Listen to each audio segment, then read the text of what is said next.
Bonjour et bienvenue, voici notre tour d'horizon économique, géopolitique et boursier. Nous sommes le mercredi 4 janvier pour comprendre comment tourne la planète finance et lorsqu'elle tourne autour des derniers chiffres de l'inflation.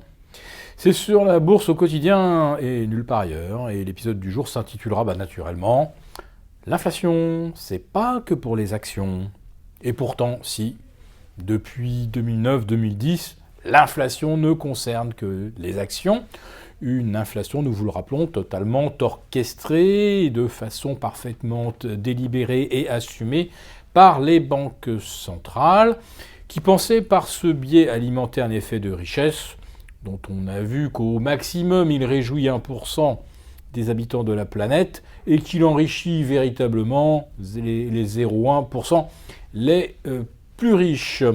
Pour les classes moyennes, eh bien, depuis le 9 novembre dernier, on nous fait croire que les Trumponomics vont constituer le retour de la grande Amérique.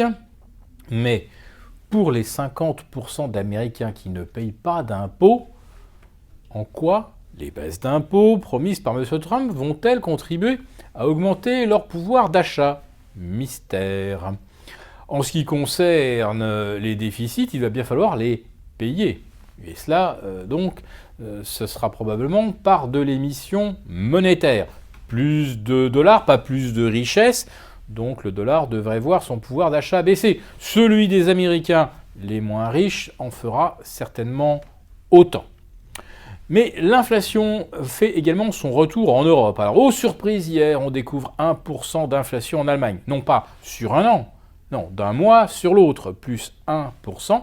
Et sur l'année pleine, on est à plus 1,7%.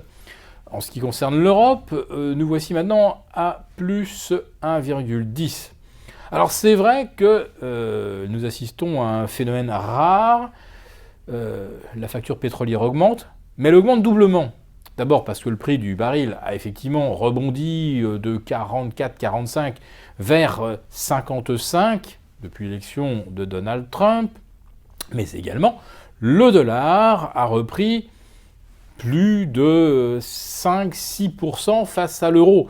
Alors quand vous ajoutez 20% de hausse du pétrole à 5-6% de hausse du dollar, ça fait effectivement une note salée à la sortie.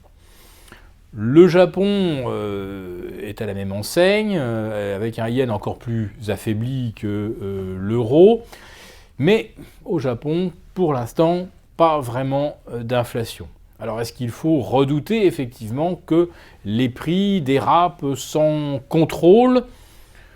On peut se dire qu'il y a encore des espoirs de voir des pays comme la Chine, comme la Turquie, comme la Malaisie, l'Indonésie, exporter de la déflation grâce à leur devise qui ne cesse de se désagréger. Il y a peut-être une devise qui au contraire pourrait remonter, c'est le rouble. Et plus globalement, les actions russes. Parce que la Russie est d'abord un pays producteur de pétrole, et si jamais on franchissait les 55 $ sur la référence WTI à New York, ça ferait également beaucoup de bien à Moscou et Saint-Pétersbourg. Sans aucun doute, et probablement beaucoup plus de bien au marché que ça n'en fera à Wall Street, où les entreprises américaines vont être prises entre l'arbre des coûts de production qui augmentent et l'écorce du souverainisme de M. Trump qui veut faire rapatrier la production automobile vers les États-Unis. Ford a déjà jeté l'éponge, et en fait c'est déjà rendu aux arguments de M. Trump, et General Motors va peut-être devoir également s'y conformer. Donc on risque d'avoir aux États-Unis une hausse globale des coûts de production et donc de l'inflation. Ça ne sera pas bon pour la bourse. En revanche, à Moscou, la hausse du pétrole et des recettes en dollars convertibles rapidement dans d'autres devises plus faibles, cela donne des marges de manœuvre budgétaires importantes à la Russie. On peut penser que la bourse de Moscou pourrait en profiter. De même, l'Indonésie, pays producteur de pétrole, dont la devise a également beaucoup baissé en 2016, pourraient bénéficier de la hausse du dollar et du pétrole pour se refaire une petite santé. Alors quelques pays émergents vont certainement intéresser les gérants global macro qui mettront peut-être une petite pincée d'emprunts high yield émergents à condition que ces émergents produisent matières premières ou énergie. En ce qui concerne les pays européens qui ne produisent ni matières premières ni énergie, eh bien, il y a heureusement la corne d'abondance de la BCE qui va continuer de déverser 80 milliards. Jusqu'en mars, 60 milliards après le mois de mars, à moins que les conditions économiques se détériorent, auquel cas la BCE pourrait très bien faire l'inverse. Au lieu de réduire à 60, elle pourrait augmenter ses achats à 100. De toute façon, que ce soit à 80 ou à 60, la BCE est déjà aujourd'hui le principal opérateur sur les marchés européens, indirectement sur les actions, mais directement, très directement sur les emprunts d'État, sur les dettes corporate, où elle pèse déjà 9% des achats. Donc à 9%, elle est déjà très très loin devant n'importe lequel des plus importants acteurs sur ce marché obligataire. Et quand la BCE assèche le marché obligataire et la dette corporate, les gérants n'ont pas d'autre choix que d'acheter des actions puisqu'il n'y a plus d'emprunts disponibles, ou en tout cas à un prix correct. Donc, quelque part, la BCE, de toute façon, maîtrise complètement l'évolution des marchés d'actions et il devrait continuer à en être ainsi en 2017. C'est tout du moins ce que pense la majorité des stratèges. Sauf que ni la BCE, ni la Banque centrale du Japon, ni la Fed ne contrôlent la partie longue de la courbe des taux.